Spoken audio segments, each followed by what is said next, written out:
Әр адамда арман бар. Сол арман оны алға жетелейді. Ал ең ұлы мақсат мұраттардың бірі қоғамға, халыққа, өз отаныңа қызмет ету. Бұл ұлтжанды азамат үшін қасиетті парыз, абыройлы да жауапкершілігі мол міндет. Сол үшін де мемлекеттік қызметті тек елін, ұлтын жан-тәнмен сүйетін, жоғары адамгершілік қасиеттерге ие жандар таңдайды. Әрбір мемлекеттік қызметші адалдық пен парасаттылық, жанашырлық пен қайырымдылық секілді құндылықтарды ту еткен азамат.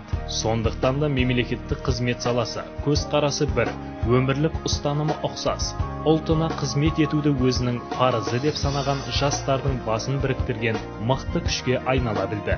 Айта кетерлігі, мемлекеттік қызмет саласында жастардың тек қызметтік мансабы емес, өмірлік армандары да орындалып жатады. Халқына қызмет ету ісін таңдағандардың арасында шаңырақ көтеріп, бақытты отбасы құрғандар да жетерлік. Сондай өнегелі отбасылардың бірі Серік Ашаев пен Назира Муслимованың жанұясы. Мемлекеттік қызметте жұмыс істеп келе жатқаныма 10 жылдан астам уақыт өтті. Осы қызметтің арқасында жұбайыммен таныстым. Отбасылы болдық. Қазір таңда 4 ұл қыз тәрбиелеп отырмыз. Мемлекеттік бағдарламаның арқасында пәтерлі болдық. Мақсатымыз адал қызмет атқару, тәрбиелі ұрпақ өсіру. Соның бәрі мемлекеттік жан-жақты қолдауының арқасында деп білемін. Ашаев Серік жаңадан келген қызметкерлерге өз жұмысын әрқашан түсіндіріп, қамқорлығымен көрсетіп, үлгілі болып жүр.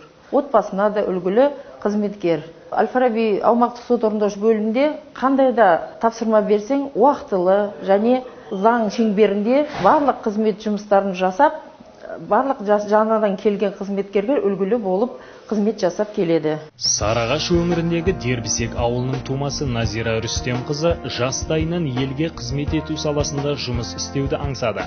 Қазақстан азаматтық құқықтарды құрметтейтін, демократиялық қағидалардың сақталуына ерекше мән беретін мемлекет екенін ескерген ол құқықтану саласын таңдады.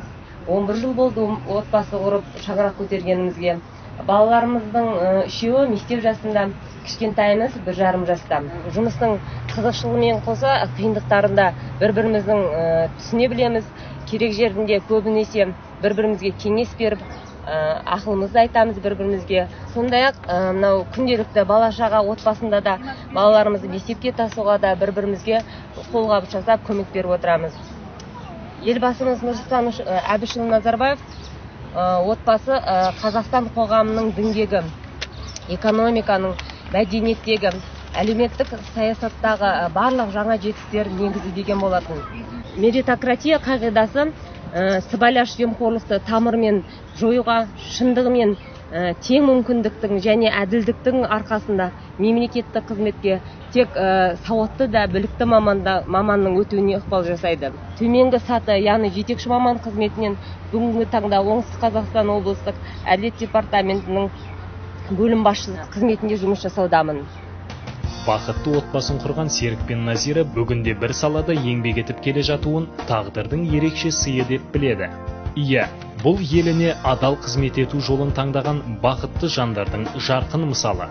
Ал елімізде нақ осылайша мемлекеттік мүдде үшін тер төгіп, адал еңбек атқарып келе жатқан бақытты отбасылар мыңдап табылады. Елге қызмет абыройлы міндет.